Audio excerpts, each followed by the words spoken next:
que quede claro que lo que yo os voy a comentar hoy y el contenido del libro del que vengo a hablar no está basado en mis investigaciones propias. Mi época de especialización es la Baja Edad Media, es decir, desde la peste negra más o menos hasta el siglo XVII, haciendo bisagra entre el final de la Edad Media y el principio de la Edad Moderna, que en la historiografía vasca en general y en la navarra en particular era un hueco. Políticamente siempre la conquista fue una patata caliente y entonces los medievalistas no llegaban al siglo XVI y los modernistas o contemporáneos pues empezaban un poco más tarde, era un tema que no se trataba. Por eso yo decidí concentrar un poco mi especialización en esa época. Pero en este caso, a raíz de una tesis doctoral presentada en la UPV, pues, que me mandó su autor para pedirme mi opinión, pues me deslumbró porque es una época que siempre ha sido muy sugerente en la historia vasca. ¿Qué ocurre desde la caída del Imperio Romano hasta que surge la primera estructura política del pueblo vasco, que es el Reino de Pamplona, ¿no? Hay ahí medio milenio que se ventilaban en los libros de historia en 5 párrafos, pues 4 luchas con los visigodos y tal. Y ahora sabemos muchísimo más y esa tesis pues nos abre los ojos sobre un periodo que es fundamental en la historia de nuestro país. Entonces, el libro hace un recorrido más largo que esa tesis, porque terminaba con la llegada de los árabes. A mí me parecía que quedaba ahí un poco cojo el tema. Como os digo, se basa en la tesis de Miquel Pozo, a quien invité a que hiciera él una síntesis divulgativa, no para un tribunal de catedráticos, que es donde se presenta una tesis y donde no hay que explicarles ciertas cosas porque les va la nómina el saberlo, pero pues que hiciera una cosa para que esos deslumbrantes hallazgos históricos pues llegasen a la gente, porque seguían diciendo pues cosas que ya estaba probado que no fueron así. Entonces, bueno, él no quiso hacerlo porque no podía en un momento personal y entonces pues me tuve que poner yo. No quería, pero... Entonces, como os digo, yo al periodo que trabaja, los siglos V al VII, más o menos, hasta la llegada de los árabes, le añadí otro periodo que estudia su director de tesis, con lo cual no ha sido muy difícil casar las líneas, sus dos tesis, porque prácticamente defienden lo mismo, pero claro, Juanjo Larrea trabaja ya los primeros siglos del nacimiento del Reino de Pamplona, muy interesante también, y ninguno de los dos se metía en la cuestión de la lengua, porque decían, y se lo ventilaban así en el libro, o en sus libros, que la cuestión de qué lengua hablaban los vascones no tiene solución desde el campo de la historia, por la sencilla razón de que no hay documentos. La primera mención que tenemos de qué lengua hablaban los vascones y los navarros, que ya empiezan a ser el nombre equivalente, es de las fuentes árabes. Es los primeros que dicen que hablan vasquilla y que no les entiende nadie, que por lo menos ellos no los entendían. Hasta entonces, pues en el mundo romano nunca se hizo ninguna mención a qué lengua hablaban los pueblos, porque también era un aspecto que no les interesaba mucho, ¿no? Pues como digo, ellos dicen, es que el tema de la lengua, que hay un buen Cristo montado, en cuanto a tesis, pues no lo vamos a poder resolver porque no tenemos documentación histórica sobre ese tema.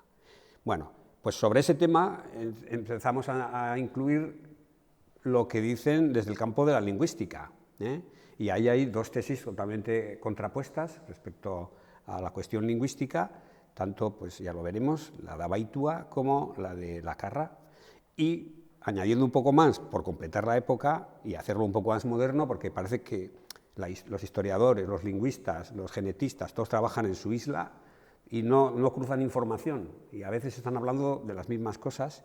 Pues he añadido unos estudios de genética de las poblaciones, que, como sabéis, todo lo que atiende a genética y tal, pues desde que los nazis metieron mano en estos temas y temas raciales y tal, pues la gente habla con mucho cuidado, ¿no? Pero bueno, la verdad es que la genética, la historia de las poblaciones, pues mediante el estudio del ADN, pues nos permite llegar a unos campos pues, que no llega ni la historia ni llega la lingüística, y en cambio llega porque es una disciplina científica. Entonces, con esos 4 puntos de vista, uno de la historia, otro de la lingüística, bueno, 2 de la historia, uno de la lingüística y otro de la genética de las poblaciones, pues he hecho un libro que lo que quiere presentar es una actualización de lo que ahora se sabe, se sabrá más en el futuro seguramente, sobre ese periodo que hasta ahora era oscuro, los siglos oscuros. Como os he dicho, se ventilaban en 2 párrafos en los libros de historia del País Vasco, pasabas del mundo romano al reino de Pamplona y nadie te decía qué había pasado en esos 500 años, ¿no? Que pasaron muchas cosas.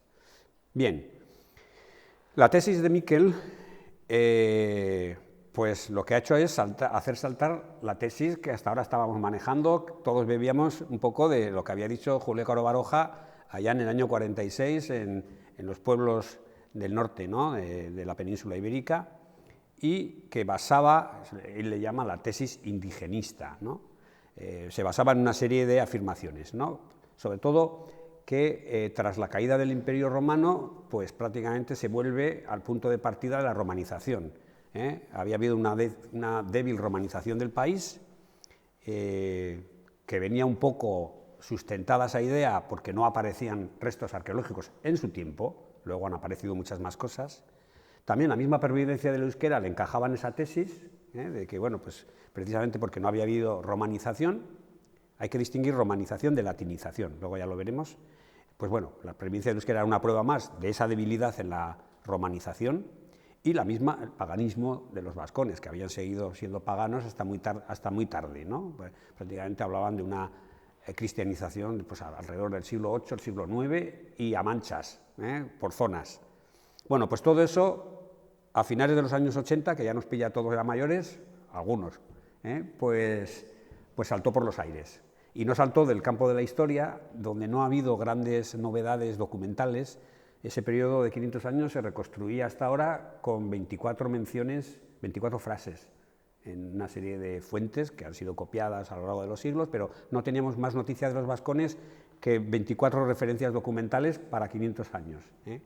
Pero en ayuda nuestra ha llegado la arqueología, y sobre todo hacia el año 1989 con el hallazgo del yacimiento de Aldayeta, que va a ser el que va a hacer saltar un periodo de excavaciones y de hallazgos sobre este periodo que, como os digo, le va a dar vuelta a todo lo que conocíamos. Muy interesante. Es decir, lo que muestran esas excavaciones que ha habido en los últimos 40 años o 50, pues que el norte de Baskonia también fue romanizado.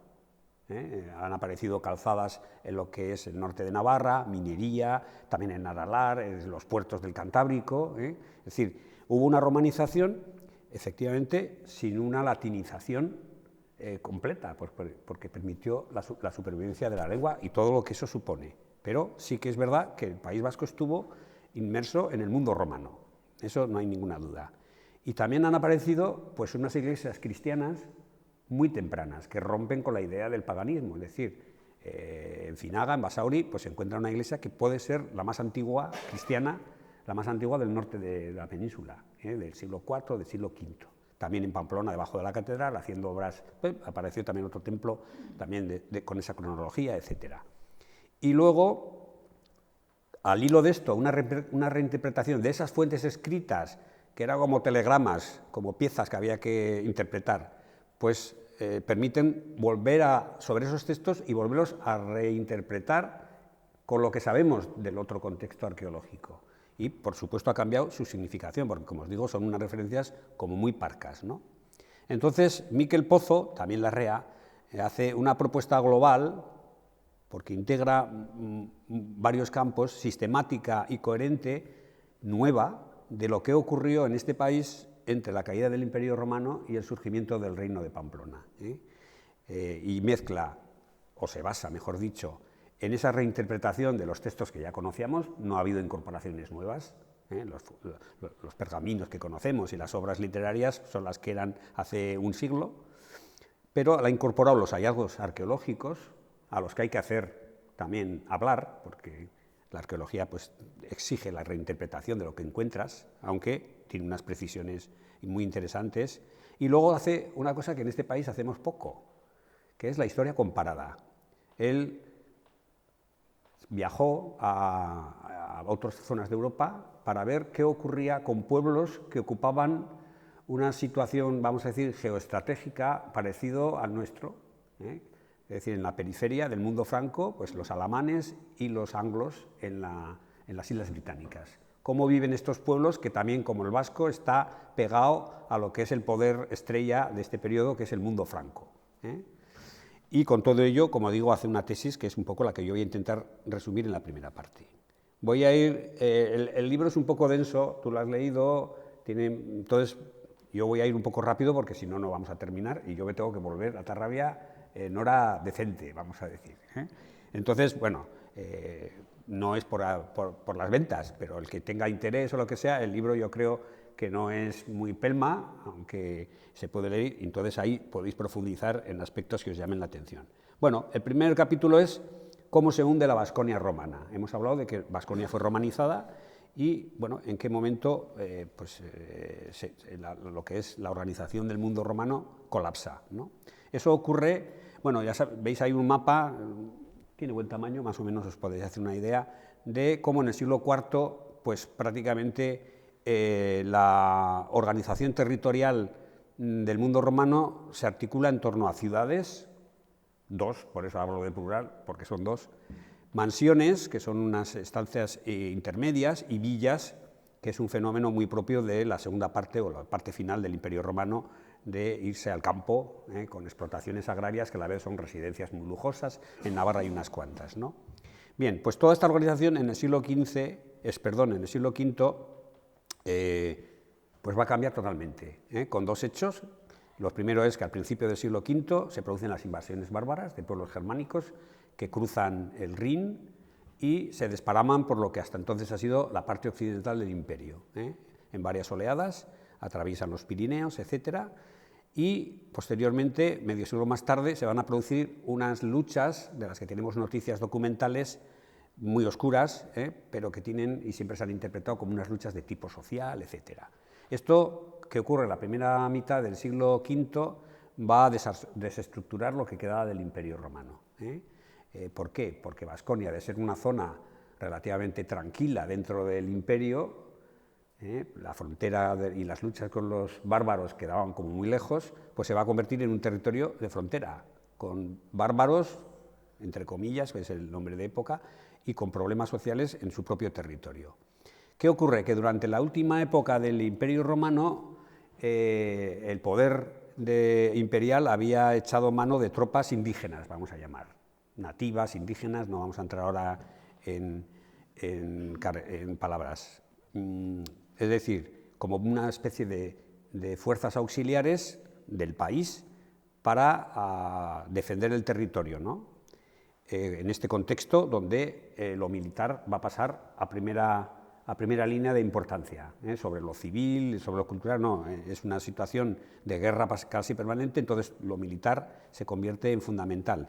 A estas tropas indígenas que se reclutan entre los naturales del territorio, entre los vascones y con sus mandos vascones, también va a haber limitanei, algunas guarniciones de otro tipo, pero fundamentalmente estas que mencionan las fuentes les van a llamar rusticanos, es decir, rusticus, pues bueno, gente del campo, no son tropas que se reclutan en ciudades, ¿no? Son de la zona rural.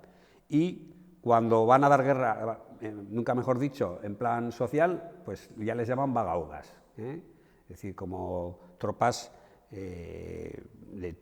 no se habían interpretado algunas veces como, pues yo qué sé, esclavos o cualquier cosa de ese tipo, pero Pozo y la Rea dejan claro que son los mismos vascones que reciben un poco distintos nombres dependiendo de cuál sea su actitud. Un poco lo que vamos a ver con el reino de Asturias pues hacia el siglo VII, cuando la zona de Álava, por ejemplo, pues está cercana al reino asturiano, les llaman alaveses, pero cuando se rebelan les llaman vascones, a los mismos, es decir, lo mismo ocurre en este caso, ¿no?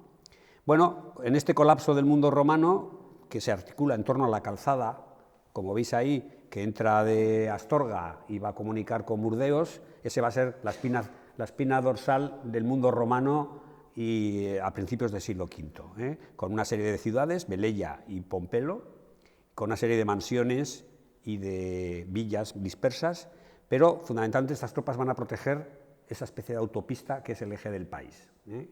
Y entonces, pues ya veis que tenéis ahí, las ciudades son identificables porque una no es el precedente de una ciudad actual, está cerca de Vitoria, pero no es Vitoria, que es Iruña Velella, y el antecedente de Pamplona, que se va a quedar como centro rector del país. Lo demás son una serie de mansiones, que solo una no se ha encontrado arqueológicamente, Alantone, que se cree que podía ser la zona de Atondo y tal, pero bueno, las demás todas se han encontrado la villa, ¿no? O sea, las construcciones.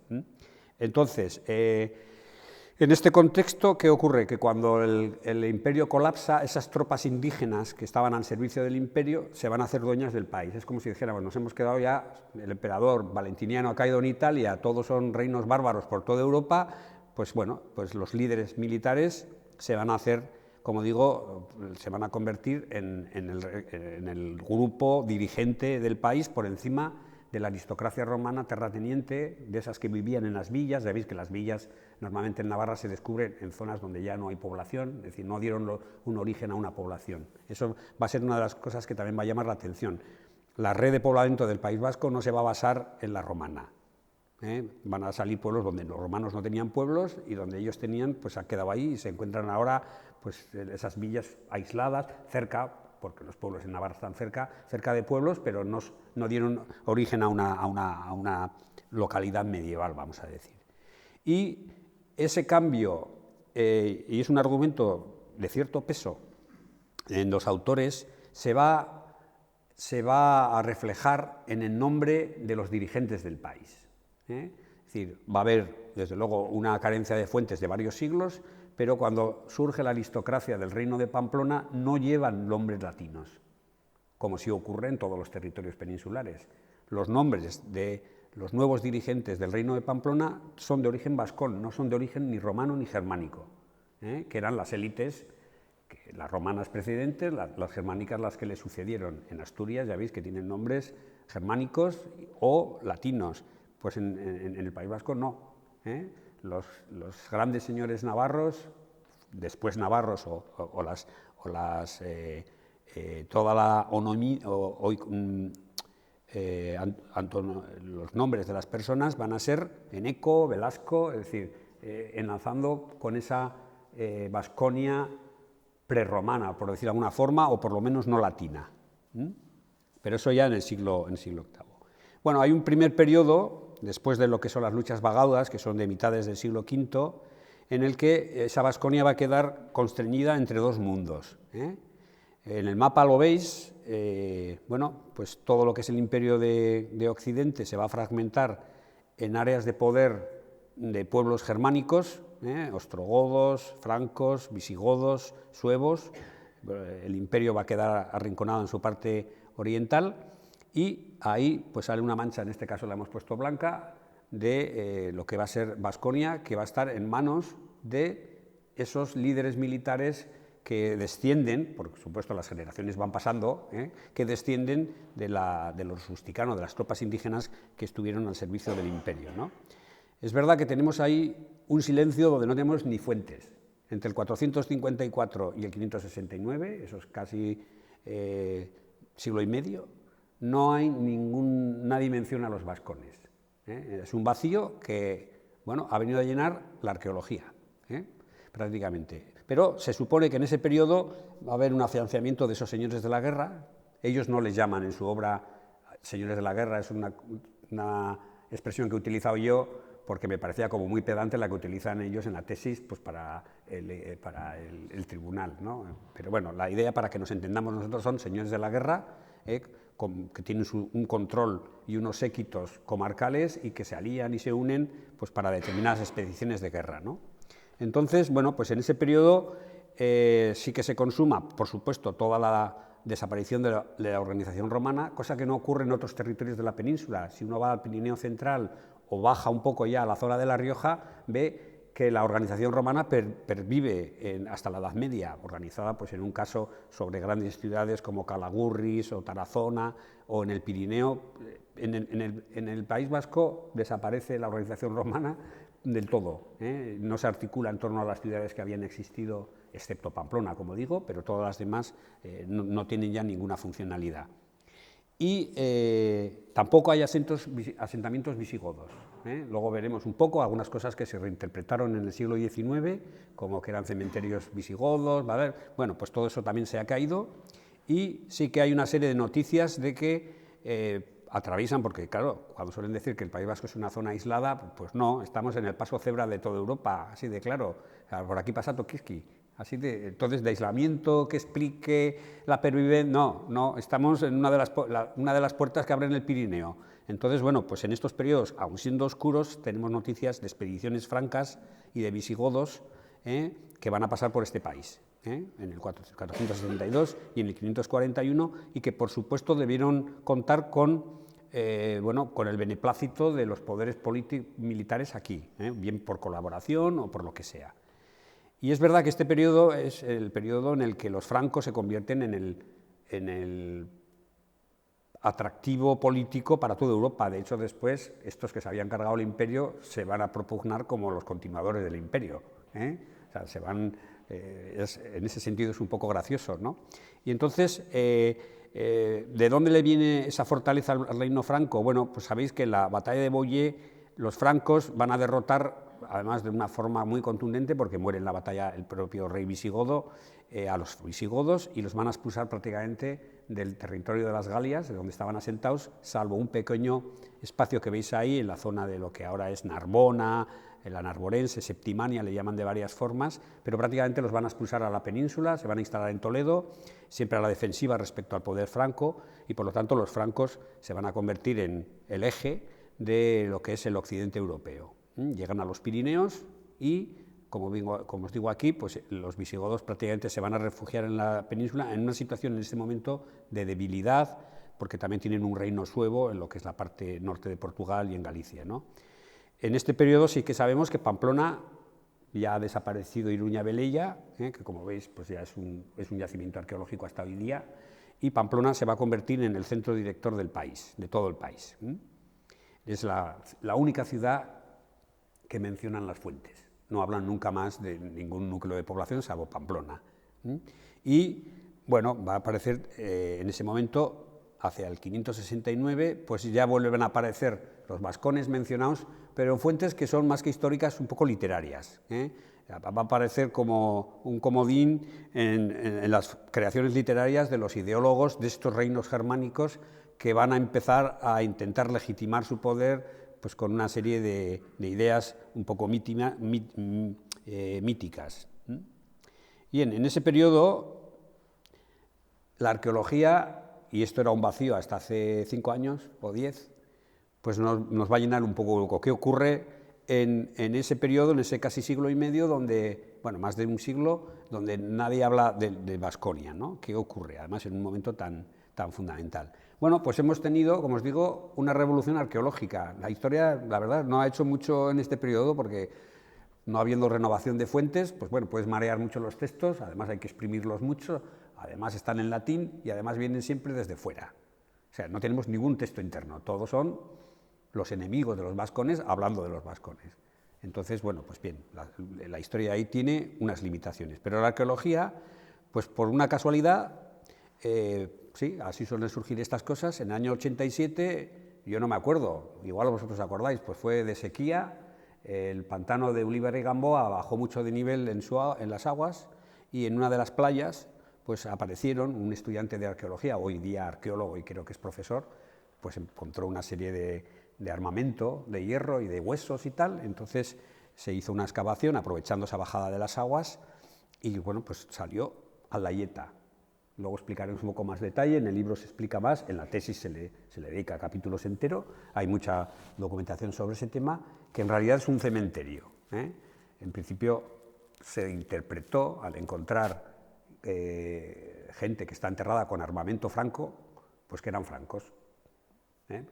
Como en el año 1894 en Pamplona, también por otra casualidad, haciendo una conducción de aguas por la zona que actualmente ocupa la Plaza Toros, más o menos, que entonces era de extramuros, pues aparece un cementerio también en la calle Olite, en la calle Arrieta, y bueno, pues ya no había análisis de ADN, pues tenían armas francas, pues son francos. De hecho, se publicaron los artículos como el cementerio franco, el cementerio visigodo. Lo de visigodo les costaba un poco porque los visigodos no solían enterrar con armas. Entonces, bueno, como los francos lo hacían y es su característica fundamental, enterrados con armamento de guerra, pues estos eran francos. ¿Qué ocurre? Que Argaray ya desde el año 87 ya permite hacer estudios de genética, analizar el ADN de los cadáveres y bueno, pues se dan cuenta que no, que son gente del país, que hay niños enterrados, que eso no puede ser un ejército como se pensaba, que había caído frente a los vascones y los enterraron allí, sino que son una especie de panteones familiares donde el fundador del linaje está 3 niveles más abajo, sus hijos arriba, tal, y están enterrados con armas. Ya veis ahí una reconstrucción del Museo Arqueológico de Vizcaya. No sé muy bien en la foto, pero en la foto corresponde a esas playas del Pontano donde se encuentran los cadáveres. Entonces, bueno, pues permite la reinterpretación de Argaray, porque lo que es la cultura material, claro, en Argaray no se conservaron huesos, ese es el problema. En 1894, pues no, se conservaron casi todas las armas, los anillos, los objetos de las tumbas, pero no podemos volver a hacer pruebas de ADN a los huesos porque no se conservaron. Pero como todos igual, se supone que a Argaray ocurría lo mismo, es decir, se interpretó como franco-visigodo por el armamento que aparecía en las... pero es que los anillos y todo son calcaos. O sea, se supone que en realidad era otro cementerio vascón, ¿no? Y a raíz de Aldayeta, pues han salido también un montón de cementerios, muchas veces ligados también a iglesias muy antiguas. Volvemos un poco a esas dos patas también de la idea del paganismo de los vascones, ¿no? Bueno, ya veis que tienen desde Buzaga, que está al lado de Elo Monreal, cerca de Pamplona, por el sur pues tenéis todos estos cementerios, también en Dulantzi, que es la continuadora del Tulonium de la mansión de la calzada, el nombre es una vasquización del nombre latino, pero también en Finaga, en Basauri pues, y en Santimamiñe, pues hay también lo mismo, unas tumbas con unas armas que llamaban la atención, hachas y sobre todo espadas largas, que van a caracterizar las tumbas de Baskonia diferenciadas de lo que ocurre en toda la península, porque como os he dicho, los visigodos no enterraban con armas.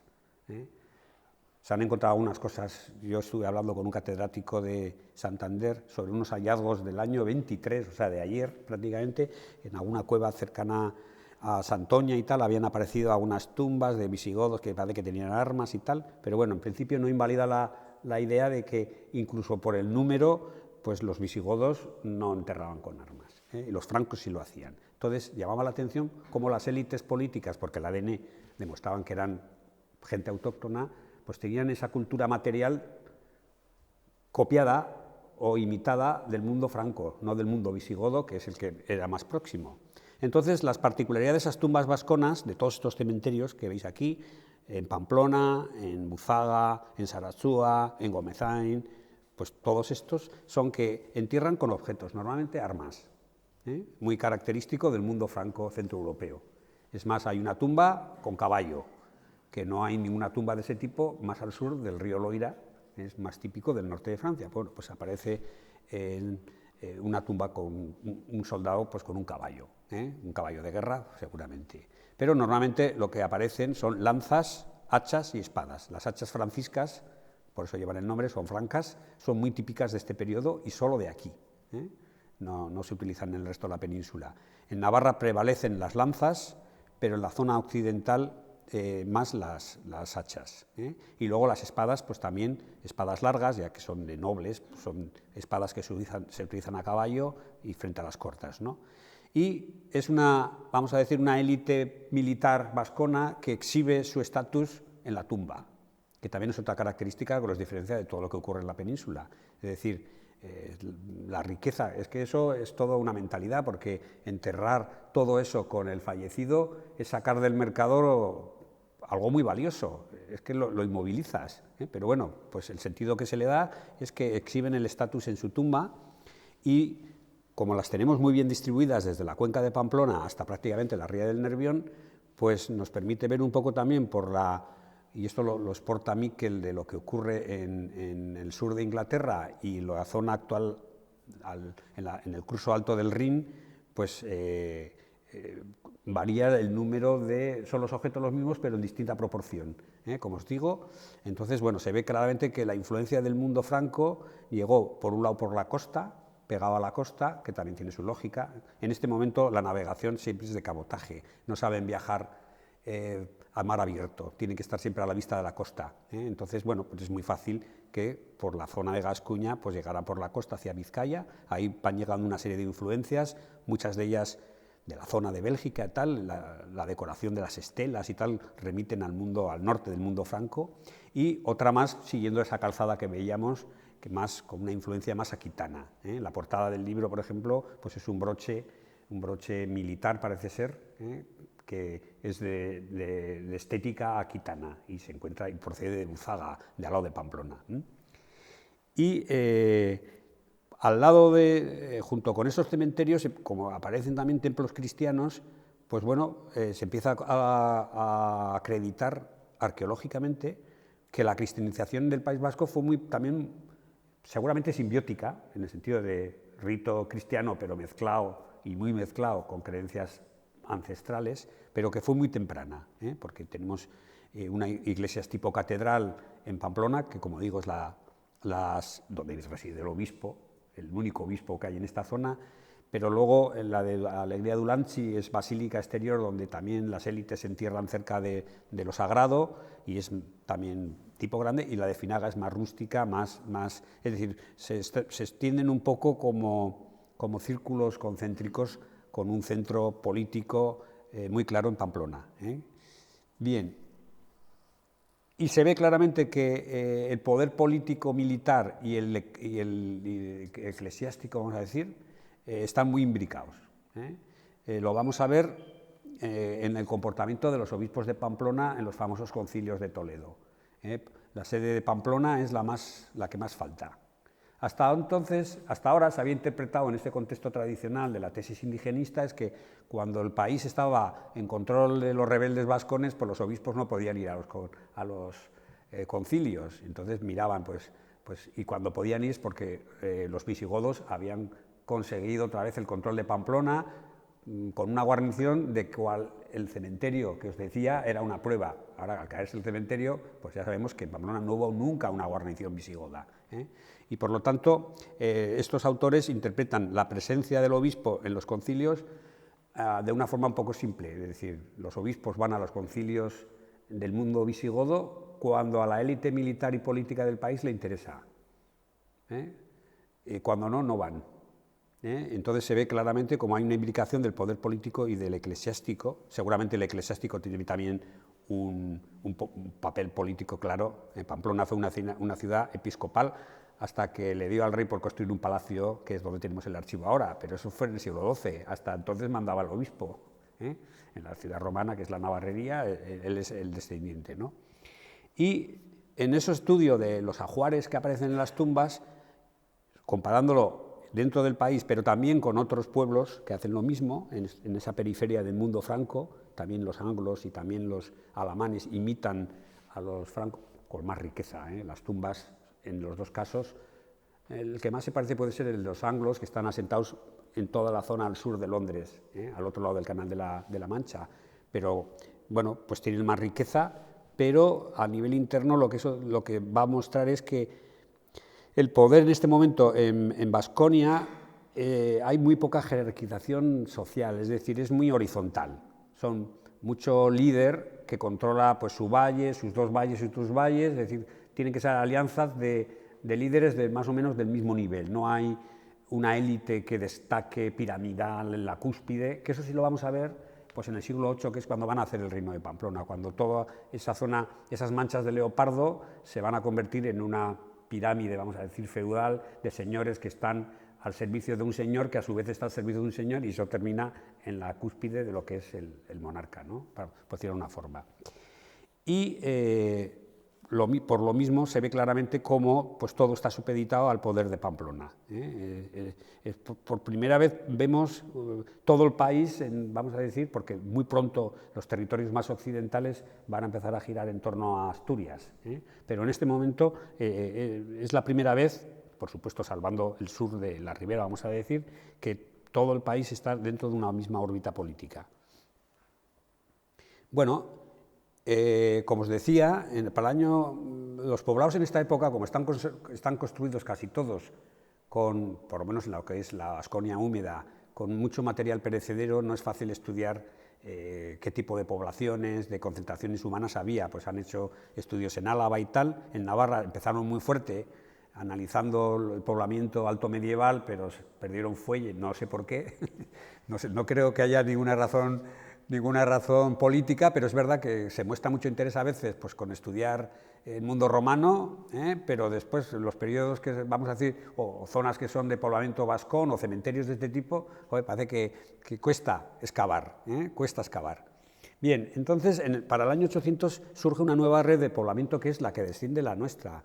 Para el año 1000 prácticamente los pueblos que conocemos hoy, y muchos que han desaparecido como despoblados, pero bueno, ya están asentados. Y más tarde aparecerán en la documentación. Es decir, cuando aparecen nombrados los pueblos en documento escrito, esos pueblos existen ya desde bastante antes.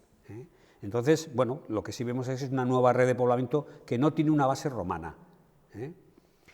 Y van a ir apareciendo otros cementerios e iglesias, y también hemos visto que se va a tener que reinterpretar Argaray, que se había descubierto pues, en un periodo en que la arqueología pues estaba muy poco desarrollada. Yo estuve mirando, siguiendo un poco si podía encontrar la memoria que Iturralde y Suit, que fue el que excavó, y Ansoleaga, era el otro que excavaron eso, en una de sus actas de la asociación dicen que van a mandar todo el informe de la excavación a la Real Academia de la Historia, y yo le mandé un correo diciendo si tenían noticia de eso había llegado, pues nunca salió de Pamplona. Entonces, como Ansoleaga además pidió que quemaran la memoria de la excavación al morir, no sé por qué, pues tenemos pues, lo que se conservó de lo que eran los materiales, pero no explicaron muy bien qué habían encontrado ahí ni cómo, ¿no? Pero bueno, en todo caso, Argaray es una copia de todos los cementerios que se han encontrado a partir del año 89 y que se han excavado de una forma científica, ¿no? Vamos a decir. También, junto a estos cementerios, iglesias, que son lo más llamativo, podríamos decir, sí que se han encontrado también yacimientos de esta época, y se han excavado, que muestran una cultura del pastoreo, sobre todo en Aralar, con cabañas temporales, etcétera, es decir, todos esos espacios que tienen ya un uso comunal, lo que ahora es Guipúzcoa, lo que es Navarra y tal, pero que exigían que hubiera un poder político para organizar eso, porque claro, de ahí surgen conflictos y hay que mediar en ellos. También la metalurgia, que permite defender, se han encontrado hornos, de que todo el hierro que se encuentra, o metales sobre todo, que se encuentra de esta época, alguna de ellas tenía origen aquí mismo. No todas las armas eran de importación y cosas de esas, se han encontrado yacimientos para el trabajo de la metalurgia de este periodo.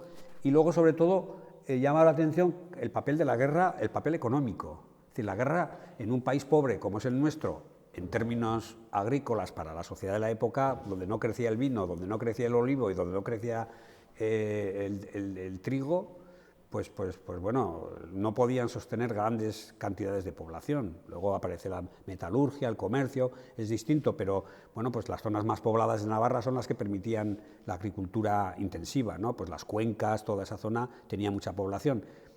Pero seguía siendo un país pobre, entonces la principal vía de ingresos era la guerra, que encaja muy bien con esta sociedad guerrera de señores de la guerra, venden sus servicios militares y bien por el botín que consiguen en sus incursiones o bien por el pago que reciben de los visigodos sobre todo, luego de los musulmanes, por apoyar a un bando u otro en sus guerras civiles, pues bueno, ahí entra un circuito de bienes de lujo que esos líderes militares van a utilizar para consolidar su posición, gratificando a sus seguidores y poniendo en circulación riqueza. Ellos reparten el botín, ellos tienen el poder. Eso no hay nada nuevo bajo el sol. Sí que todo esto nos demuestra que la Vascona en este momento, y eso encaja también con las fuentes, pues es una sociedad guerrera.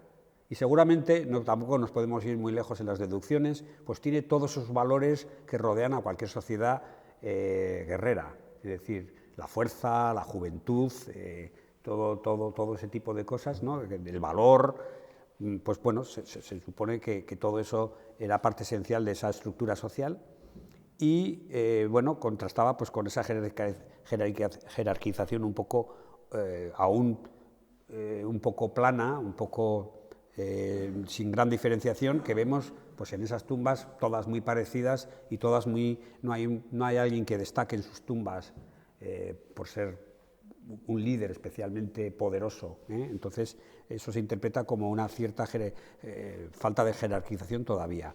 Sí que se ve en algunos objetos, sobre todo en anillos con la que la gente se entierra, que el oro solo aparece en Pamplona. Es decir, los más ricos o los más poderosos seguramente están en la capital y ligados a ese poder político y eclesiástico, ¿no? Y en términos europeos, pues son unos ajuares un poco pobres comparado con lo que tienen en Centro Europa, donde los líderes se entierran con un carro de guerra y cosas de ese tipo, ¿no? Que tienen más los alamanes, los anglos, y ya no digo los francos, pues se ve que ahí sí hay verdaderos señores bien ricos. Aquí son todos poco más, muy iguales, pero todos igual de pobres, por decir de alguna forma. Bien, y como os digo, pues sigue siendo coherente con una jerarquización de poder en círculos concéntricos con centro en Pamplona. Bien, ahora ya entramos en una zona donde tenemos más fuentes, algunas incluso del mundo árabe, que habla del tiempo anterior a su llegada. No todas las crónicas del siglo VII, los visigodos prácticamente con Bamba ya no dicen nada, y lo que conocemos de ese periodo son cronistas posteriores musulmanes que hablan de ese periodo.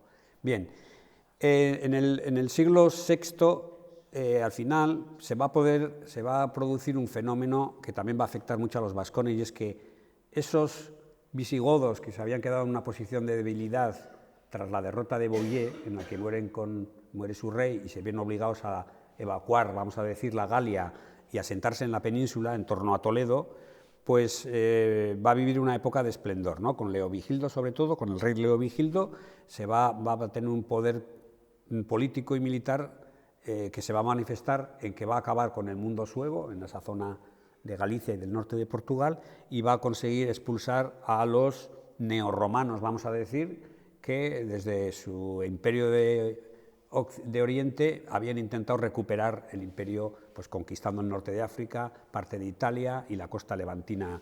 Pues bueno, Leovigildo va a conseguir, a los que ahora se llaman bizantinos, expulsarlos de la península y extender su poder prácticamente en toda la península, ¿no?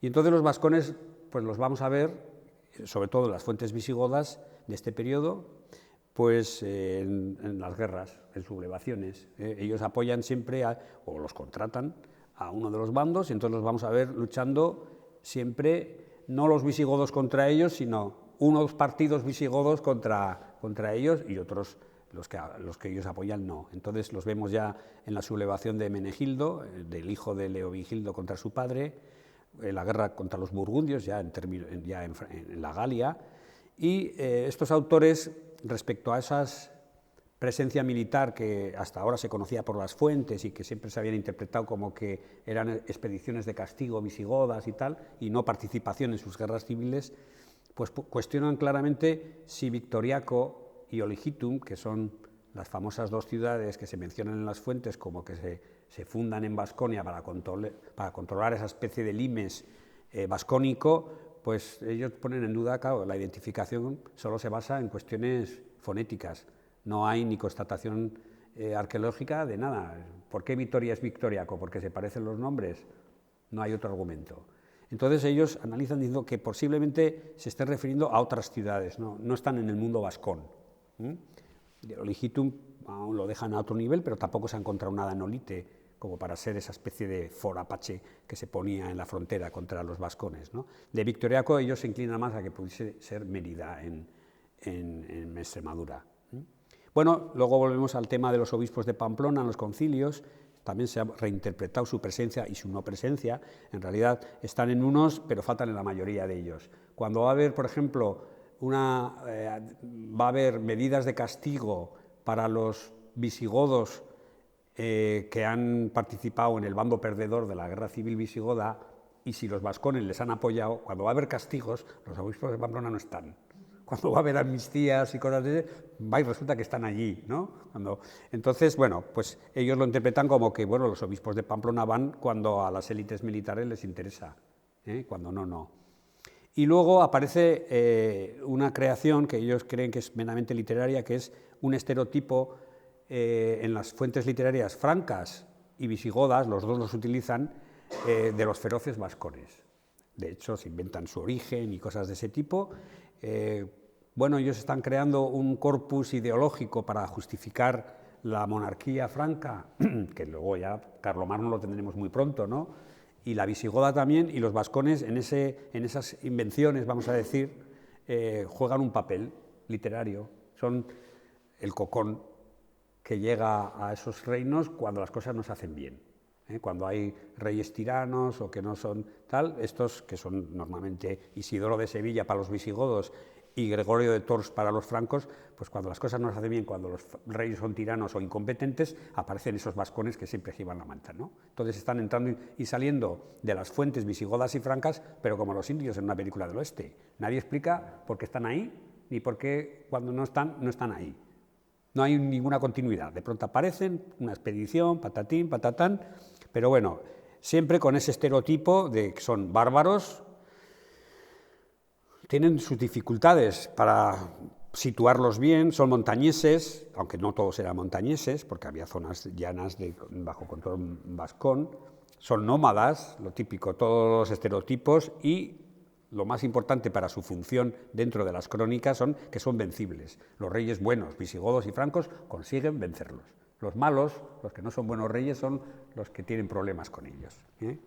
Bien, ese es un poco, en el libro se extiende mucho en ese tema, es muy interesante, por cierto, cómo son creaciones ideológicas al servicio de estos intelectuales que están creando el sostén teórico de estos reinos, que están propugnando como continuadores del imperio, cuando fueron ellos parte de las causas del hundimiento.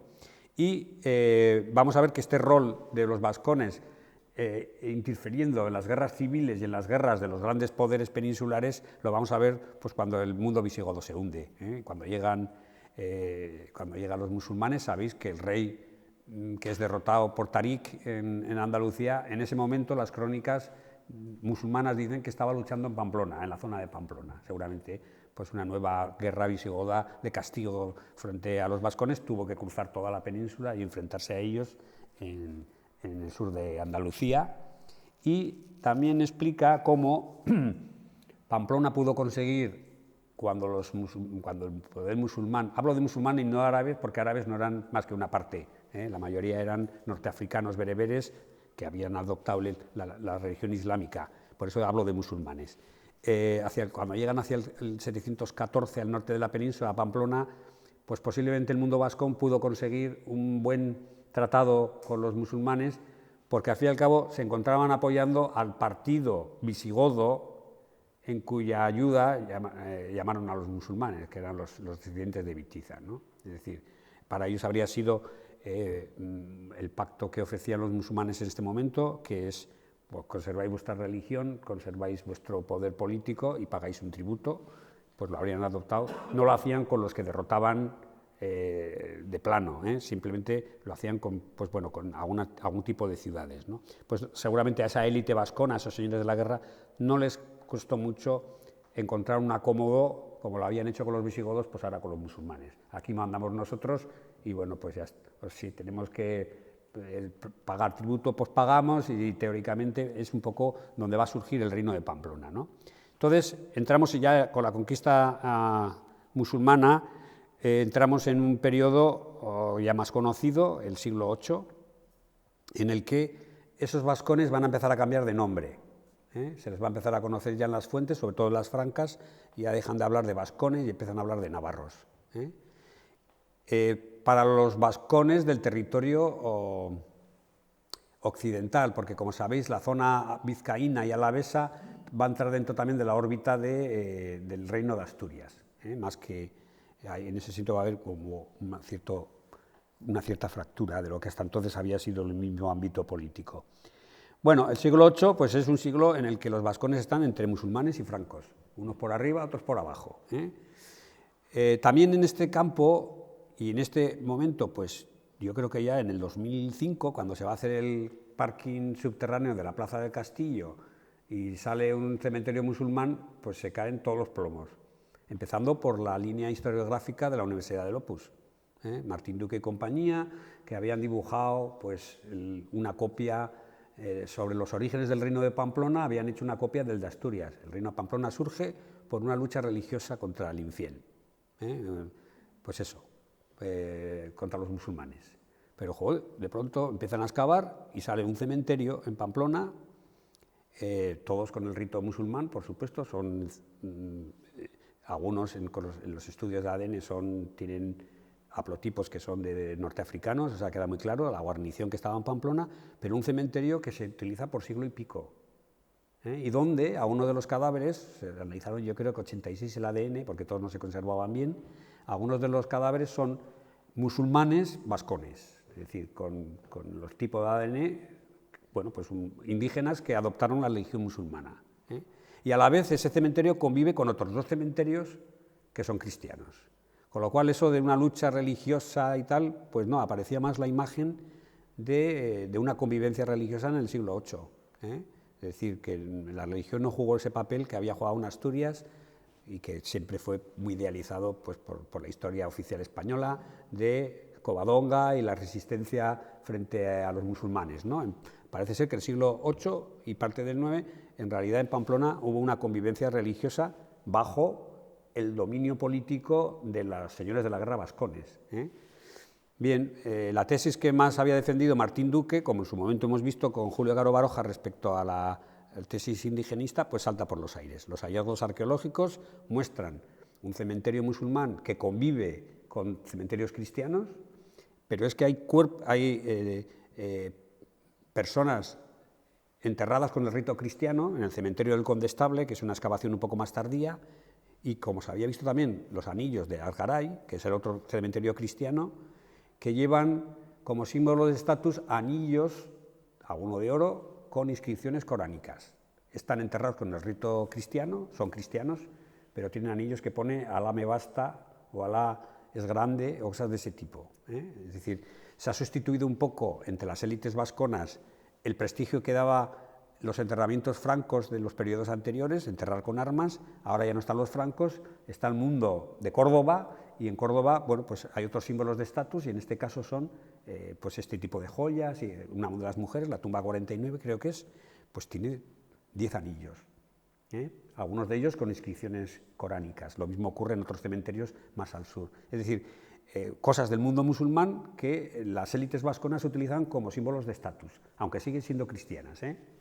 Entonces, bueno, pues se ha vuelto otra vez a analizar las fuentes árabes, que en este momento casi todos son fuentes árabes, francas y asturianas también. Ya no hay visigodas, pero sí asturianas, y bueno, pues se vuelve a formular, y esto ya es cosa de la REA, pues una nueva interpretación de los orígenes del reino de Pamplona. El papel de la guerra sigue siendo el mismo, ahora volcado en el mundo musulmán. Los vascones prestan servicio al poder de Córdoba, que es el poder de estrella de la península ahora, ya no es el franco. De hecho, prefieren los vascones el poder de Córdoba, que es musulmán, al franco, que es cristiano. Eso está claro en las 2 batallas de Roncesvalles, como las élites ven mucho más factible su permanencia política ligados al mundo de Córdoba y no al de Aquisgrán, por ejemplo, ¿no? Bueno, la nueva imagen se patentiza en los cementerios de Pamplona, como digo, 2 cristianos y 1 musulmán, que en el musulmán vemos que genéticamente hay vascos que se islamizaron, adoptaron la religión islámica, que hay símbolos de convivencia en el hecho de que hay cristianos que se entierran con anillos y cosas que proceden del mundo musulmán, y luego también sabemos por las fuentes de que efectivamente hubo vínculos entre las élites vascona y musulmana, no digo árabe, es decir, que se va a patentizar, pero ya en el siglo siguiente con los Banu Qasi, por ejemplo, ¿no? El siglo VIII, en ese sándwich que le hacen los musulmanes del sur y los francos del norte, bueno, como os he dicho, los poderes políticos vascones debieron conseguir un tratado, un amán con el mundo musulmán favorable, porque, como os digo, ellos estaban apoyando, y por eso Rodrigo estaba combatiendo en Pamplona en el momento de la invasión árabe, al partido de Bitiza, que es quien llamó a los musulmanes. Ellos venían en ayuda de los hijos de Bitiza, y les habría sido fácil conseguir un tratado de paz ventajoso. Y bueno, pues ahí efectivamente el cementerio musulmán puede representar a la guarnición y el cristiano pues a la población que sigue viviendo en Pamplona. Y como os digo, pues las élites las armas francas son sustituidas por anillos coránicos como símbolos de estatus, ¿no? Las batallas de Roncesvalles vendrían a demostrar cómo las élites vasconas preferían a Córdoba respecto al poder franco. Bien, el siglo IX, el siguiente, pues bueno, Vasconia se sigue situando en la periferia de Al-Ándalus, se va desvaneciendo completamente la influencia franca. Sabéis que no se crea en el Pirineo occidental una marca como si en el catalán, una zona de frontera muy franquizada, muy germanizada, y van a salir dos linajes de poder, que son los Íñigos en Pamplona y los Banu Qasi en la zona de la Rioja, ¿no? Siguen manteniendo pues, ese monopolio de los circuitos de riqueza que consiguen por la guerra, que ellos utilizan para transformarlo en capital político, premiando a sus séquitos militares con las riquezas que consiguen. Los vascones empiezan a ser llamados navarros en este momento, se van a implicar en todos los conflictos, están en todas, y bueno, pues las crónicas árabes ya nos empiezan a dar un poco más luz sobre el mundo vascón. Las fuentes anteriores siempre hablaban de vascones y la única ciudad que mencionaban era Pamplona. Los musulmanes ya empiezan a hablar de líderes con nombre propio, es cuando van a aparecer los enecos, los velascos, todos esos nombres que decíamos indígenas, que no proceden del mundo visigótico o germánico, ni del previo romano, porque no son ni latinos ni son germánicos, sino son indígenas, y van a hablar pues, de diversos pueblos, los cerretanos, tal, ya no solo son vascones, ya saben distinguir, otros tipos describen un poco más el país. Y luego va a surgir ya en este siglo un dilema, después de un siglo de convivencia, vamos a decir, religiosa, política.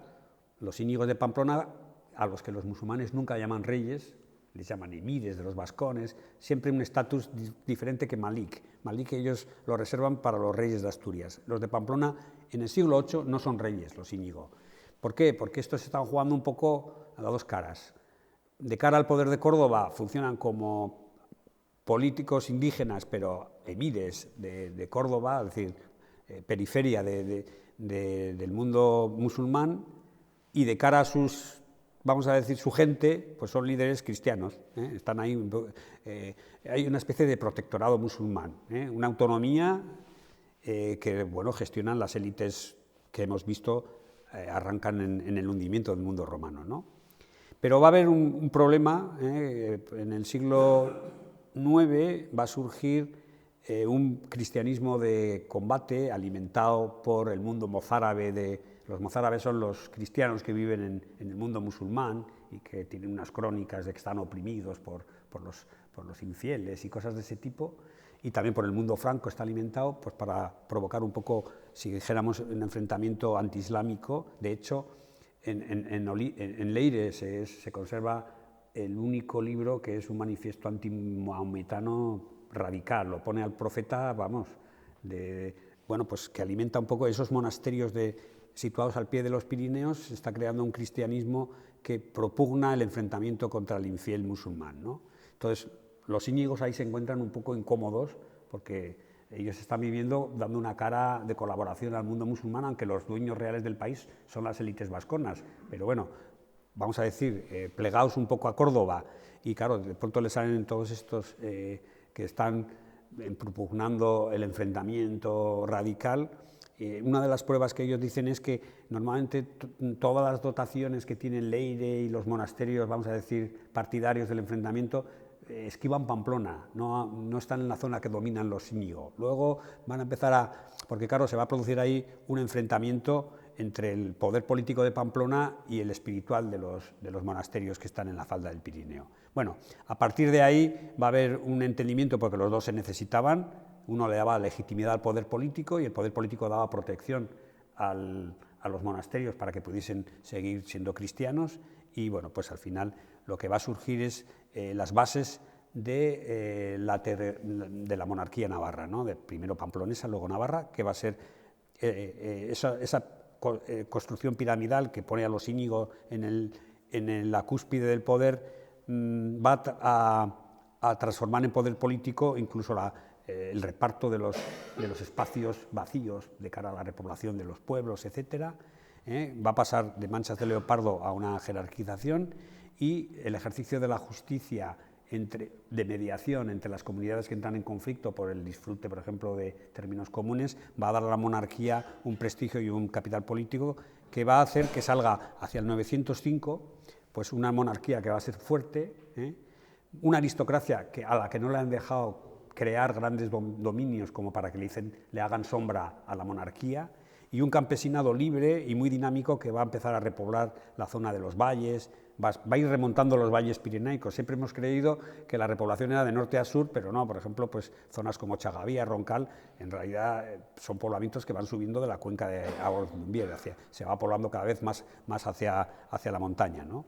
Y bueno, se van a sentar las bases para que en el 905, al hilo de un cambio de dinastía, de los íñigualos, pues aparezca ya gente que lleva el título de rey de Pamplona. Bien, rápidamente porque creo que vamos muy mal de tiempo. Nada, me lo ventilo en 10 minutos como mucho. Bueno, pero es que no lo podemos dejar. Bien, ¿qué lengua hablaban estos vascones? Bueno, pues ya nos han dejado colgados los historiadores. Ellos ahí no se meten. Entonces, bueno, pues aquí también ha habido grandes cambios, ¿no? Hay dos temas en las hipótesis, que son totalmente enfrentadas, que se han formulado sobre este tema. Hay dos hechos que lo condicionan todo. Primero, en el momento en que surgen estas hipótesis, no hay hallazgos romanos, vamos a decir, en la Vasconia húmeda, por un lado. Es verdad que a partir de cuando se formuló se han encontrado cosas. Esto es un poco viejuno, empezando por la mano de Irulegui, etc. Y otro de la constatación, aparte de que no se encontraban restos, vamos a decir, indígenas no se encontraban nombres indígenas en gran parte del país, pues los lingüistas decían que los dialectos que conocemos, los históricos, se conocen a partir del siglo X, muchas veces por reconstrucciones, porque fuentes no tenemos allá va, pues no podían tener un origen en el mundo prerromano. No podía ser una lengua prerromana porque hubiera derivado en lenguas distintas y no en dialectos. Los dialectos del euskera que conocemos a partir de la Edad Media no se han podido generar antes del siglo VI. Porque, como digo, no serían dialectos que comparten y se entienden entre ellos, sino serían lenguas, pues con lo que pasó latín, pues lenguas que sí, vienen del latín, pero no entendemos a un francés si no tienes conocimientos de francés, y a un italiano, pues depende, si habla deprisa, pues tampoco. Bueno, estos dos hechos lo han constituido, están en la base de dos teorías. Uno es la famosa de la vasconización tardía. Bueno, pues los dialectos vascos arrancan del siglo VI, porque es entonces cuando llega el idioma al país. Viene de Aquitania, que es donde, es verdad, en el mundo prerromano y romano, por lo menos de los siglos del I y del -1, aparecen los nombres vascónicos y no aparecen en la zona occidental del actual País Vasco, bueno, pues porque vino de allí. Entonces, es verdad que esta teoría ha tenido dos versiones, la dura, que es todo vino de Aquitania, que es la que dijo Gómez Moreno en 1925, se ha quedado un poco viejuna, y tuvo una versión más suave por Sánchez de Albornoz en los años 80, que decía, bueno, no, la vasquización de los territorios del actual País Vasco Occidental arranca de Navarra, no necesariamente viene de Aquitania, o por lo menos no en la Edad Media. Bueno, la vasconización tardía tiene un requisito, que yo creo que es su punto más débil, porque yo no soy lingüista y algunos de los debates yo pues no los entiendo ni los puedo entender porque me falta base, ¿no? Pero ese corrimiento demográfico que va a imponer la lengua en lo que es actualmente Guipúzcoa, Vizcaya y Álava. Es decir, no tendrían que sustentar, decir, cómo un pueblo en plena post-imperio es capaz de invadir, vamos a decir, estos territorios y a la población previa hacerles renunciar al latín como lengua y les impone lo que pasa por ser una de las lenguas más bárbaras de Europa. Eso es lo que viene a decir, ¿no? Entonces, necesita un corrimiento de población muy fuerte para poder imponerlo, y además que lo aprendan muy rápido y muy bien, como parece ser que fue, ¿no? Vale.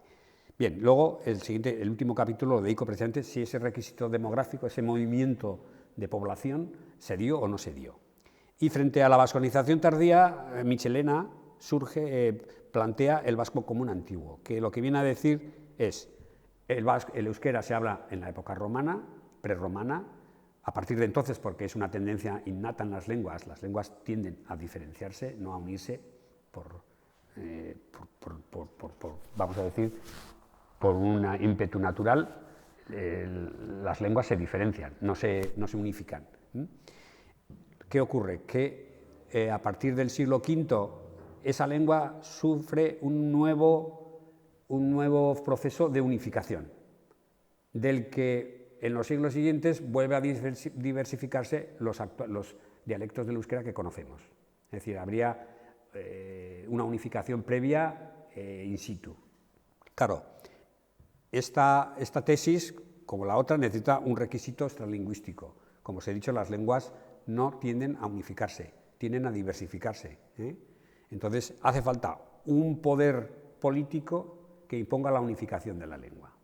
Es verdad que toda la tesis de Larrea y de Miquel vendrían a sustentar esto. Efectivamente, acabamos de hacer una descripción que explica que hubo un poder político en Baskonia capaz de haber forzado un proceso extralingüístico que es la unificación de la lengua, que podría ser por una mezcla de dialectos o por elevar uno de los dialectos a la lengua oficial, vamos a decir. Pero hace falta un poder político que lo imponga. Ellos vienen a demostrar que ese poder político lo hubo. Y respecto al requisito, esta sería un poco la teoría de la vasconización tardía, la llegada primero de Aquitania y después desde Navarra se extiende al resto de los territorios. Es la respuesta a si se dio ese corrimiento demográfico, vamos a decir, este-oeste, pues no viene sustentado por los estudios de la genética de las poblaciones. Se ha hecho un estudio que se publicó en plena pandemia en el 2021, con unos números enormes, es decir, se compara el ADN de 200 vascos actuales, casi la mitad de ellos son navarros, eso no lo suelen decir en algunas noticias porque algunos no quieren, pero bueno, la extracción de la muestra tiene una base navarra importante y se cruza con 629.000 combinaciones genéticas de todo, del norte de África, de la zona de Turquía, de Centro Europa, para ver dónde se pueden ver las conexiones. Y la conclusión, desde luego, desde el punto de vista de los números, el equipo es franco-catalán no sé qué, es decir, de varias universidades y centros de investigación, que ninguno es vasco, por cierto, vienen a concluir que en el País Vasco no ha habido flujos genéticos que muestren movimiento de población, por lo menos en números importantes, desde la Edad de Hierro. ¿Veis aquí? Ellos dicen que las conexiones con el mundo anterior a la Edad de Hierro, lo veis, prácticamente nos dibuja el país en tonos de verde. Cuando analizan los ancestros relacionados con el mundo latino, romano, de que mostraría la romanización, prácticamente es en negativo, es decir, no hay huella romana genética. Creen que igual la lengua pudo ser un obstáculo para ese tipo. La romanización que vino fue meramente cultural, no fue de repoblación, vamos a decir. Y luego, pues aún es más pobre, pues el tema de los ancestros relacionados con el mundo norteafricano, que como veis, pues prácticamente es una mitad de la península, ¿no? A mí me llama la atención cómo en Galicia tiene ese, no sé, ese impacto, ¿no? Quiero decir, en conclusión, y con eso ya termino, que la genética de las poblaciones tira por tierra ese movimiento demográfico, que por cierto ninguna fuente menciona en ningún caso, ni las visigodas ni las francas nunca hablan de que hubo un movimiento de población desde el centro Pirineo central norte hacia el territorio vasco. Y además, aunque yo aún no me he metido mucho con el tema, quiero escribir un libro sobre la refutación histórica de una tesis lingüística. Yo no me voy a meter porque, como digo, no es lingüístico, pero no encajan muchísimas cosas. ¿Cómo se puede imponer una lengua en este mundo? Pues no es tan fácil, sobre todo cuando la población previa tiene una lengua de prestigio en el mundo occidental, que es el latín, en una época que el latín es una lengua casi cuasi religiosa, porque es la lengua de la Iglesia también. Entonces, ¿cómo imponer una lengua bárbara a una población previa que hablaba latín? No queda nada claro, pero desde luego la genética de las poblaciones deja muy claro que no hubo un corrimiento demográfico, que tampoco en ningún momento las menciona nadie en las fuentes, y nadie explica por qué la población de la zona de Bigorra y de Bear pues, pasó el Pirineo y se estableció en el País Vasco, porque además no hay una conexión genética entre la población vasca actual y la del Pirineo Central, que sería lo más lógico si de ahí llegó una población. Bien, sería un poco el contenido del libro, aunque hay muchas más cosas, pero bueno, en resumidas cuentas, esto es un poco el contenido del libro.